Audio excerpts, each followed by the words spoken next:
My name is Stephen Hart. I'm from Douglas, a nearby community.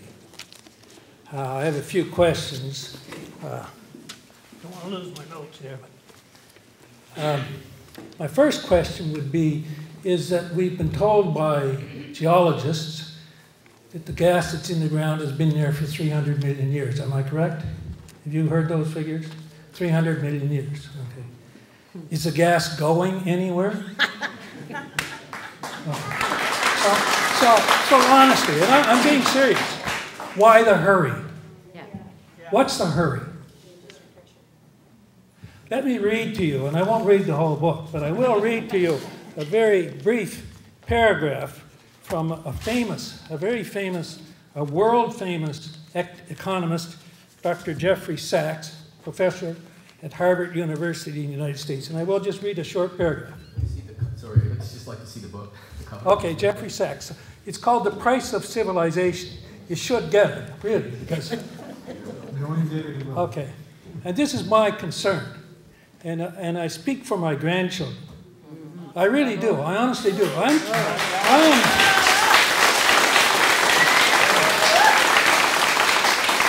I'm concerned that they're going to say, Grandpa, where were you? You used to speak out about things like this. And how did you let that happen and not say something? Well, I'm going to say something, and I'm going to stop this process any way I can stop it. Really, bear with me just while I read this short. Like it or not, we have the fate of future generations in our hands. We have the fate of the future in our hands. There is little within the logic of the free market economy that forces us to take their interests seriously. In particular, big gas, US. True sustainability therefore requires that each generation protect the future even beyond its own short-sighted consumption pressure. This is a very short-sighted view of how New Brunswick can collect a few bucks and see what happens later, because we don't know. We honestly don't know. You can say, you know, you can say all the assurances that you've drawn up in the last few months are going to protect us, but nobody really knows that and nobody really believes that. We need to reflect not only on our personal wants and desires, but also on our responsibilities as planetary stewards. We can prevent our own short-sighted temptations from endangering the well-being of later generations. I'm speaking for later generations. Years after the frackers, Swin, and everybody else is left. What's going to be left for us? We still have not faced the challenge squarely when it comes to long-term energy supplies, fresh water, and climate safety. I'm serious. I don't think we should go ahead with this in such a rapid way. I understand that this government, by this presentation, wants public consultation. If this government truly wants public consultation, take it to an election. If they get that mandate, and I'm not suggesting that we call an election over this, but some government has to have the mandate from an election. You can't come in a year after the election and say we're going in this direction. This is the biggest, perhaps the biggest decision that the Brunswickers have ever had to face. I really think it's much bigger than the sale of NB Power. It'll last for...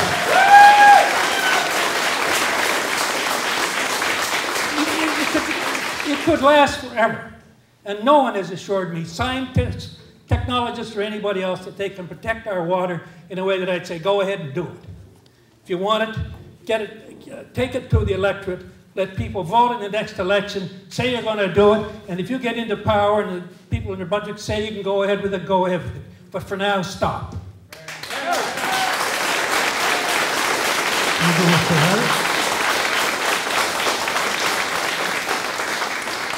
Yes, next speaker, please. Thank you, Mr. Hart. Hello, everyone. My name is Stephen Gilbert. I'm from Durham Bridge. I have 3 questions. They're fairly straightforward, and I can get right to them. I just want to say briefly that, like a lot of people here, I am, shall we say, dubious about the ability of the government to regulate this proposed industry and have it to be safe and prosperous for the province. And I think Penobscot is the shameful example that shows us that, because you know those people were told at the time that the regulations in place would protect them, that their water would be fine, that they had nothing to worry about. And that clearly wasn't the case. So I just want the record to show that it is my well-researched opinion that I don't believe that this shale gas extraction industry can be done safely, and I want the record to show that. That said, I have 3 specific questions about the recommendations that have been put up for discussion. The first question is in regards to the fines that were shown. The slide on the fines had a number range of $50,000 to $1 million. Yet on the table on the side, I noticed anything listed as $50,000, 2 little words were up to. So my question is $50,000 the minimum? Is that the intention? Who wants to take that one? Yeah, can we put the slide up there? These guys are more technically adept than I am, so I'll get them to put the slide up.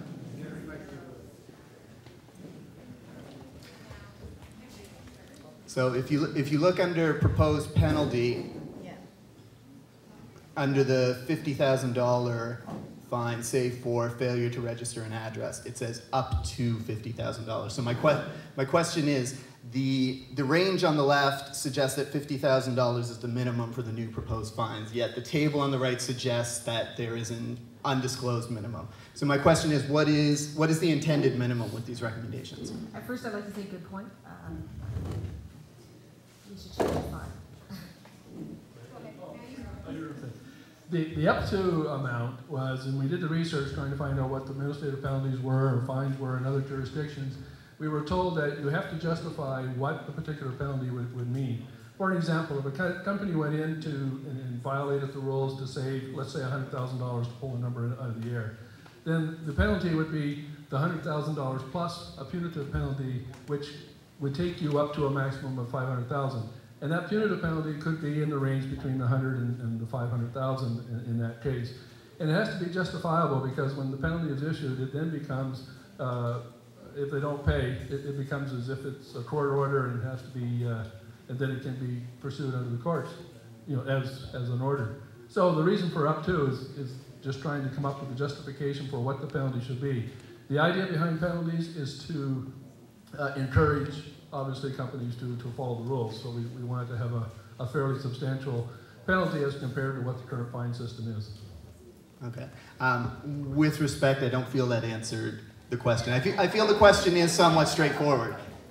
And I'll restate it. Is the proposed minimum fine $50,000? And if not, because in the current fines, the minimums are very clear, straightforward. So failure to register an address, the minimum fine is $140. It could be less than $50,000 if that's what you're asking, yes, absolutely. And I'd like to say I apologize. I did this slide up, and I'm not the expert. I just was doing up the slide on behalf, and I should have double checked it. And I just looked at it very quickly. So I apologize if there's any misunderstanding that the minimum is not $50,000. Okay, so just as a quick follow-up question to that, will we be made aware of what the actual minimums will be? Yes, if once the regulations are in place to put that in, yes, absolutely. Okay, because I feel that that's important information for this kind of consultation period. We need to actually know these things if we're going to make intelligent comment on them. I'll change the slide too before the next meeting. Okay. Second question is in regards to the intentions of these recommendations themselves. Now, in my research, I've come across public statements from the Premier, various ministers saying it was their understanding that these recommendations, once the consultation process goes through, comments from the public are taken, that the intention behind these recommendations is that they will evolve into amendments or new law. Correct. But we've also come across statements from primarily staff level, Department of Environment, Natural Resources, that said their understanding was that these recommendations to be put into place would not require amendments to any existing act or would not require any new acts. So I just want to get the understanding of the panel here on that. Absolutely, that's not a problem. Hi, thanks. That's another good question. I'm referring to, I guess we're calling it section 12.3 of the recommendations. It's under implementation. And I'm just going to quote it because I'll just read it through if you don't mind. Yeah, go ahead. I think it addresses your question. The majority of the recommendations contained in this document can be implemented under authority of existing legislation. So they can be implemented under existing legislation. What we've also said, and this may be the source of the confusion, government could choose to incorporate some of these into new legislation. So I could see they might want to do that if the industry took off. They might want to have a comprehensive oil and gas, regulation that has all these things in it. Perhaps in the shorter term, they will use the existing regulations to implement these. And examples would be when there's a certificate of determination issued.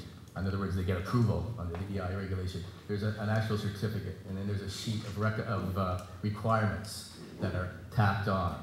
You must do this, and this. And that is where they could implement these recommendations today if they wanted to, using that kind of framework. In the longer term, it might be, more convenient and more transparent to have that actually in a regulation. So that's maybe the source of the confusion. So, well, a quick response to that is, I guess, when we've already seen violations of existing regulations, primarily the Oil and Gas Act, and we've seen what the government was able to do in regards to enforcing the existing regulations, which was nothing.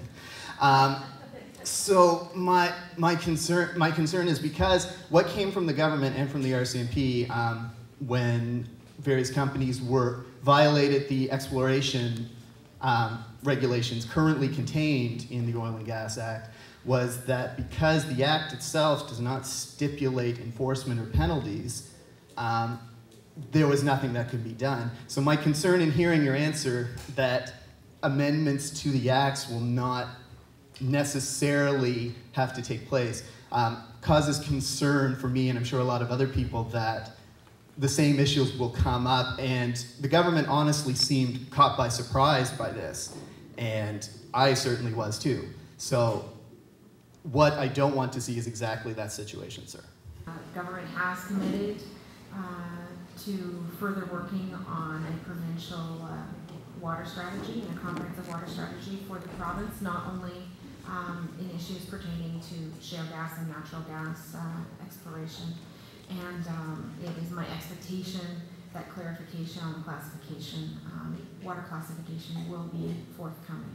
But that's really all I can say. And if you have specific questions, I'd suggest you direct them to the Minister of Environment. Hi, my name is Sharon Scott Levesque. I'm a proud member of the NDP party, and we want a ban on shale gas. We want you to use the word shale gas, as Peter said. You've changed the language, so people are getting confused.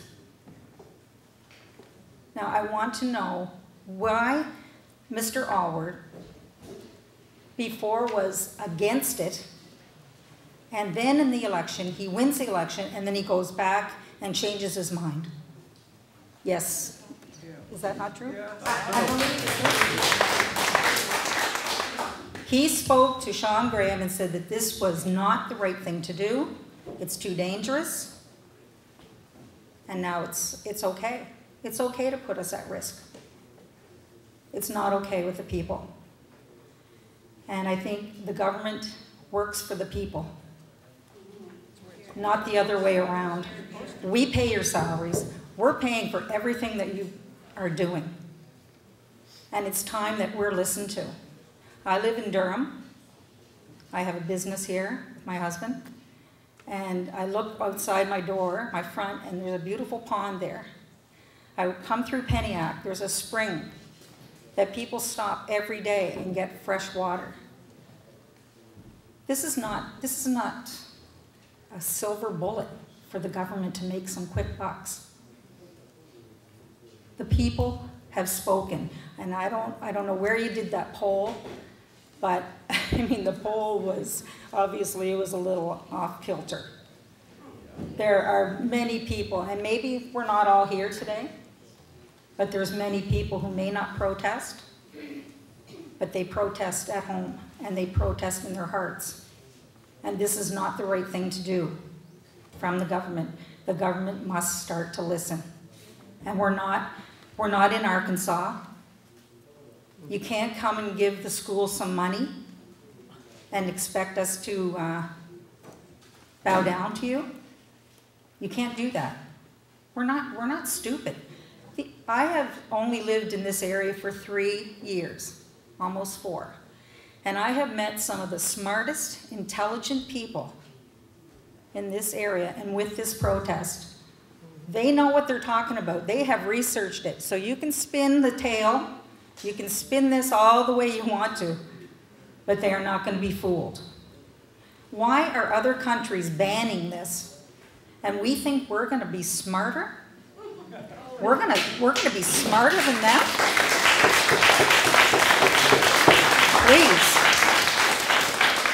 Please. That's an insult to say that. That is an insult. When you have countries that are banning it outright, why do we think that we can do it better? It's ridiculous. I'm sorry, but I think we need to put a stop to it. And I have one last thing to say. If Mr. Allward thinks that this is such a great thing for New Brunswick, then call an election and let the people speak.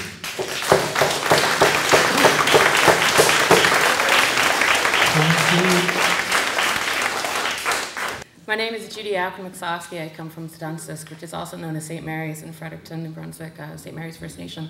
This is my sister, Angie Akron, from St. Mary's as well. We're also identify ourselves as being warriors of Mother Earth. We are the protectors, and we are the warriors of the waters, Mwagwin. As you can tell, I am Aboriginal. So, with that, I want to know, where is the legal obligation for consultation for First Nations?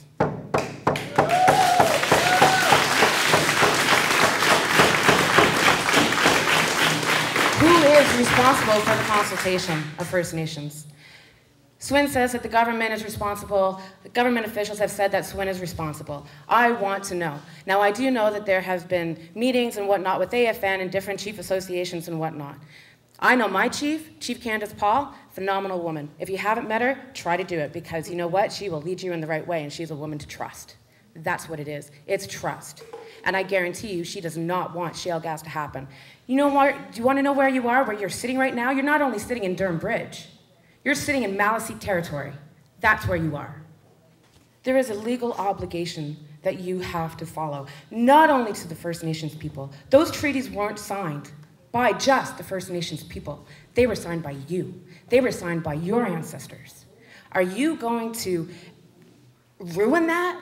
Are you not going to take responsibility in that? Mother Earth is our spiritual mother. So I'm wondering if you guys can tell me what the cost is. How much money are you willing to give to somebody, because nobody owns Mother Earth, for her blood? There's no bill of sales for Mother Earth. So I guess how much money has been put aside for Mother Earth? There is no value onto Mother Earth. Well, we all use land, right? Yeah. We all use land. What value do we put on it? I put a lot of value. I put a lot of value on my land. Yeah, and I put value and onto my medicines. Yeah, and onto the medicines that I gather from the lands, onto the food that I eat that comes from our land, as we all do. And we're putting a value on. We absolutely get your point. No, you don't. Who in this room is against shale gas? Can you stand up? Against hydrofracking for shale gas. Government, does this say anything to you? Are you listening? Does this say anything to you at all? Your inhabitants of Mother Earth are against shale gas. Please do not rape my spiritual mother. Please do not rape our Mother Earth. Thank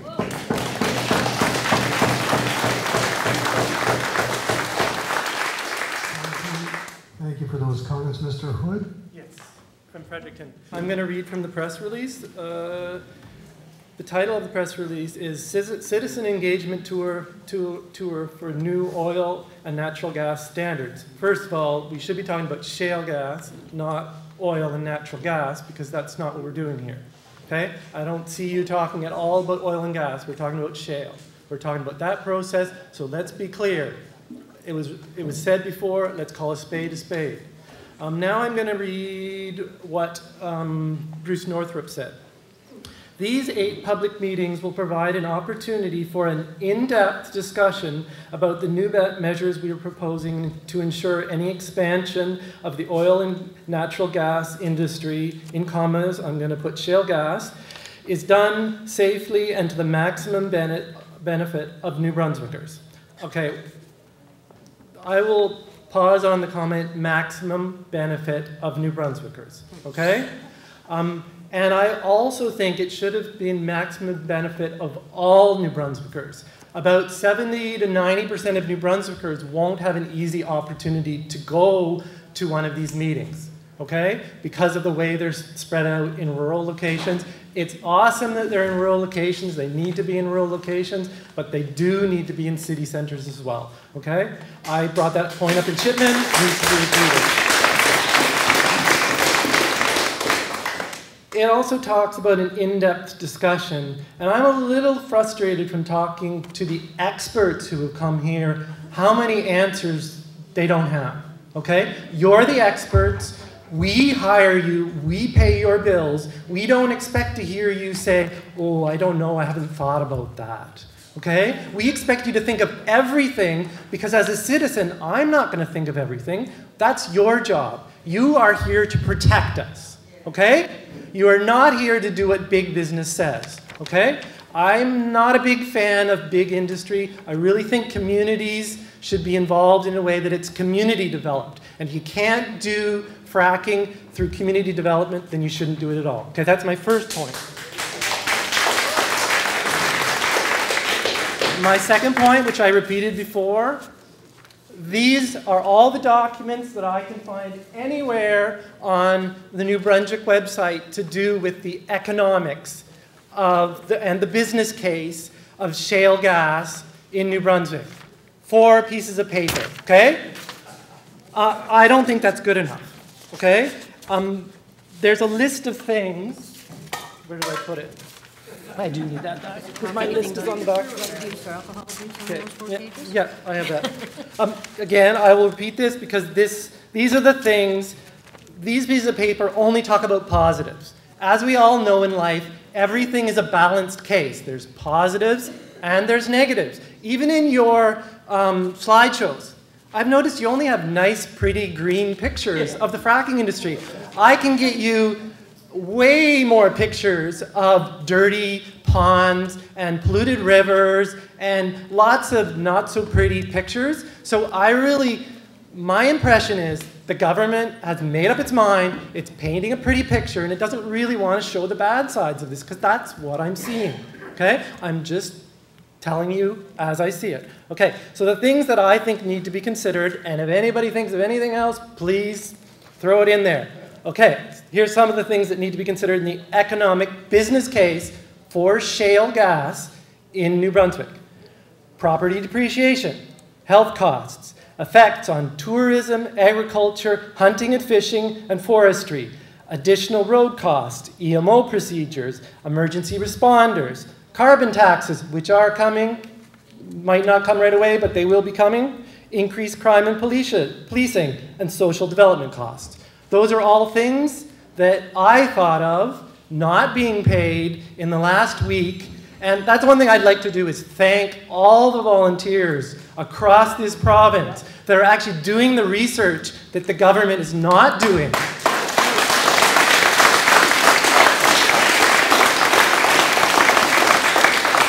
I should not have to spend my free time doing this. The government should be doing this, and I should just come and actually get the whole picture, not just, I'm not even going to honor half the picture. Like 10% of the picture, Okay? We need the whole picture to make an informed decision. Okay? I brought this up, and now I'm going to move on to the case. I believe, from what I've seen, there is zero economic case for shale gas in New Brunswick. From the evidence I've looked at, I believe that when I was in Chipman last week. I've done more research. I've got a pile of documents to put on your table that supports my position. They all have citations and references, which many of your documents do not. I believe any document that is credible has to have citations. It has to have references.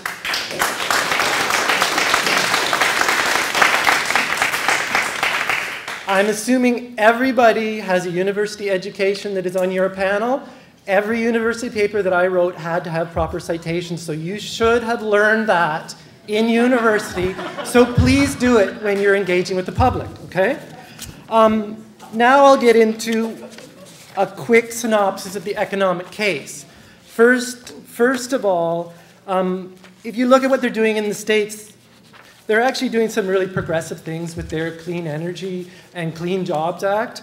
And some of the statistics show that, okay, for every $1 million that gets put into an industry, the maximum number of jobs that I'm seeing that you can get is 5.3 from a fossil fuel industry, okay? If you go into areas like clean energy, renewable energy, transit, and energy efficiency, that jumps up to 16.7 jobs per $1 million invested. Okay? So it's a much better investment. And if you only look at energy efficiency, that jumps 3 times to between 35 and 55 jobs. So I would say, stepping back, an intelligent thing to do would be first, maybe we should have a very comprehensive program of energy efficiency in industry, homes, you know, in the whole society to see if we can bring our energy efficiency down so we only use about 30% of the energy. And then we need fracking, okay?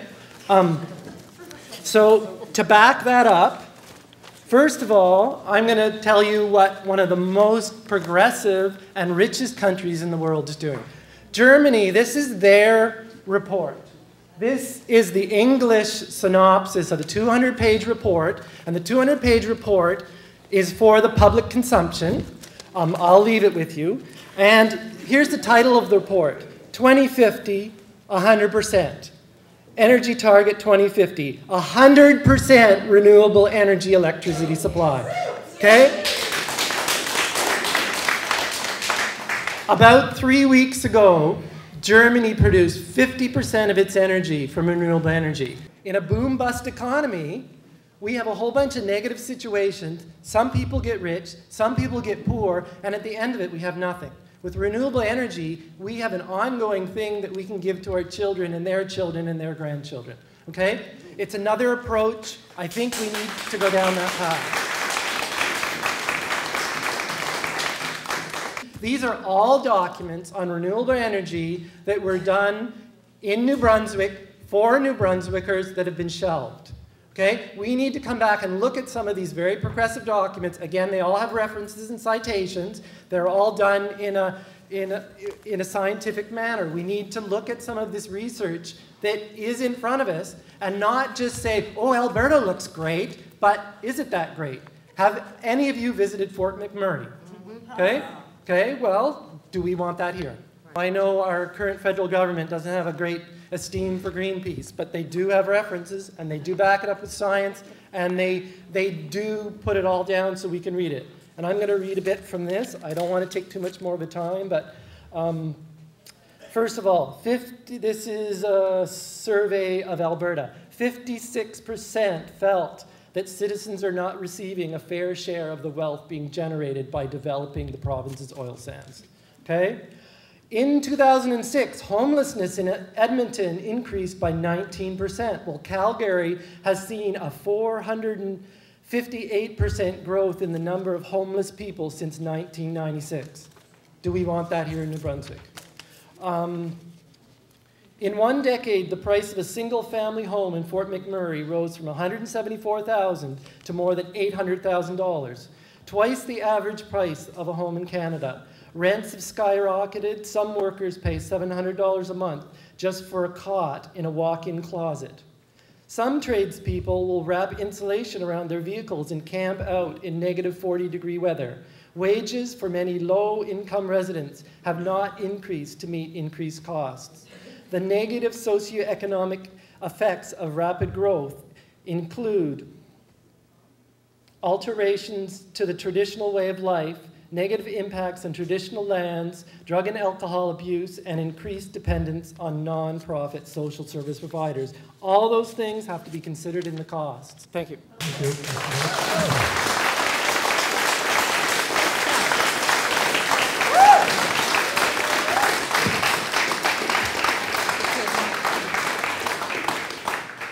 My name is Maggie Connell. I live just up the road here. I taught in this school a number of years.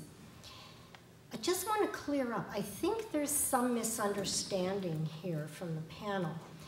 I'm getting the impression that somehow we are all, there's a perception that we're all here to beg you to not do something to us, which you don't even have the right to begin thinking about without us. I think it's really important for the government, not just you folks sitting here on the panel, but for your government that you represent. I have to say it's not my government, but for your government that you represent, it's very important to bring home this message. There's no issue here. There's no issue. Shale gas isn't going to happen in New Brunswick. It's a done deal. What you need to remember is that you work for us, and somehow we got that turned around. Not only on the part of the government, but on the part of the people. We got turned around in the messaging, and somehow we were fed a constant diet of having to give up on ourselves. And we are here tonight not to ask your permission to keep our province, not to ask your permission to be able to live in a place where we can remain healthy, not to ask your permission at all. We're here to tell you, you may not. No.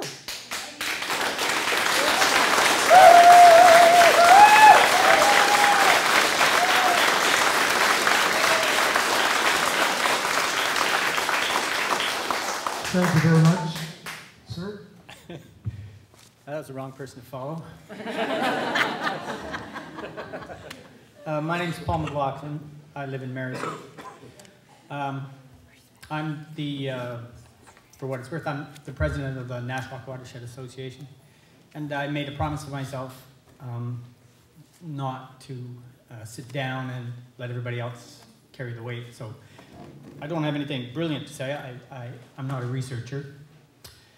But these people, I think, have done a pretty wonderful job, I think, and should give themselves a big hand. I think I haven't, having lived in New Brunswick my entire life, seen so much effort, so clearly focused on any issue in my life, and it's getting to be a long time. I do have a couple, I guess I would call them comments. One is, of course, on the economics of shale gas, of the shale gas industry as it stands.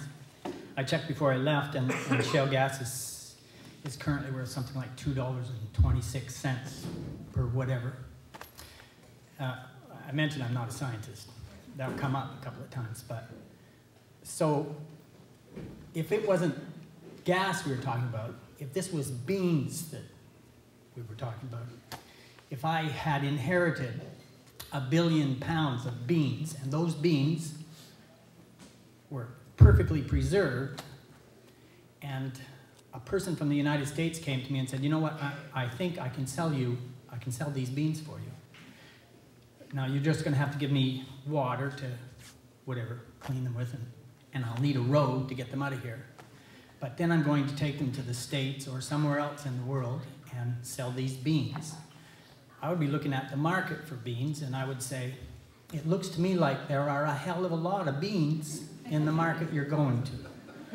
So then I would think, since they're somewhere where they're not harmed by staying there, and since the market stinks, then I would say to this person from the States, no, not now, maybe later.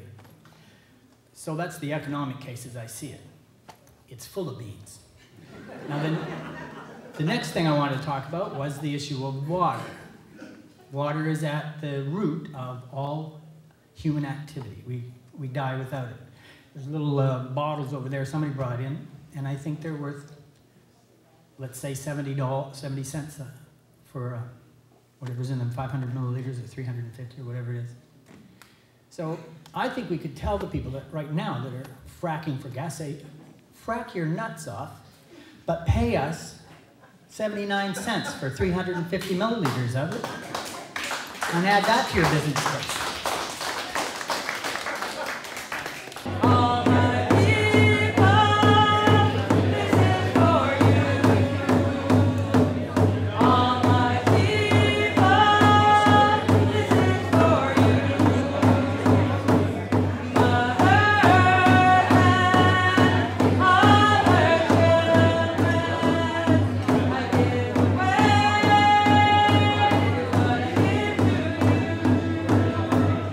When he asked the question, how many are against shale gas, and the people here stood up, and you didn't stand up, those of you on the panel, I think if we had a different government, and you were working for that government that was against shale gas, then you would be taking that position. I do not believe that each of you wants shale gas in the province. You're doing a job, and that's what you're paid to do.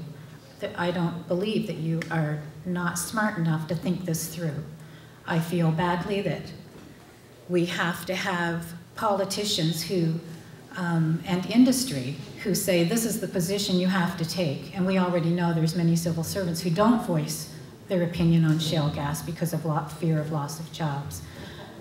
I just think that if you can be honest and say, this is my position and nobody's going to buy me out. I'm not sitting on a panel saying I'm for shale gas. I'm not going to say these are the regulations we can put in place to make it better for us, because we know you can't. We see it all around the world with moratoriums. We see what's happening in Pennsylvania. We see what's happening all around the world, and it's unfortunate that you go through all these different governments, and as a job, you take their position. I think that you should have a higher moral standard than that, and you should not agree to do the certain things you want to do. I really need to respond to that. One of the reasons I came to government, I don't want to give you a big No, that's CV, okay. but I worked as a consultant for a long time. And one of the issues I had as working as a consultant was not being able to tell the truth, because, as you know, the people who pay, you know, when you write a report, it's an expectation. You want to be balanced, but there's a little bit of an expectation when someone's paying the bucks. You slant the results in that way. Now, I'm not trying to ostracize the whole consulting field, but I felt that constraint. I quit my job. I traveled. I went to the Arctic. I canoed from Yellowknife to the Arctic Ocean, thinking about these kind of things. I guess for one person, you know, one well is too much. For another person, it's another threshold that they would say that that's not acceptable. I think that's part of the debate, the discussion that's going on here. Like what is enough and what is too much? For me, one well is too much. Right, And that's perfectly fine. So we don't have too much time left.